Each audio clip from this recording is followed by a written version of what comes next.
So I knew that I wanted it to be around like women's right to vote. And I knew that was after World War One.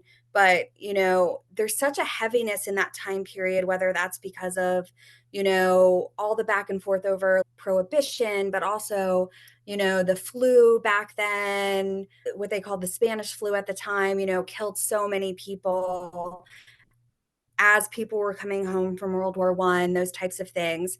So as I was kind of pulling these pieces in, I knew Donovan was going to be a widower.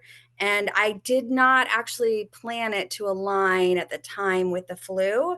It just happened to work out that way. So I think sometimes when you write historical romance, that just happens. You've got this great idea for a scene, and then history kind of gives you something that just works great. And that's really, especially in regards to the flu, which was an awful thing, but it worked in my storyline.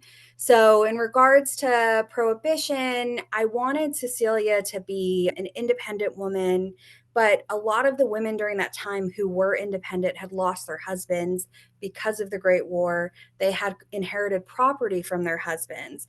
But there's even, you'll see in this, well, people will see in this story that there are women who are fighting for the right to vote because some of these women still wanted to work, but they were being told to go back home. They were being only offered one third the pay, half the pay. It's a very like complicated time.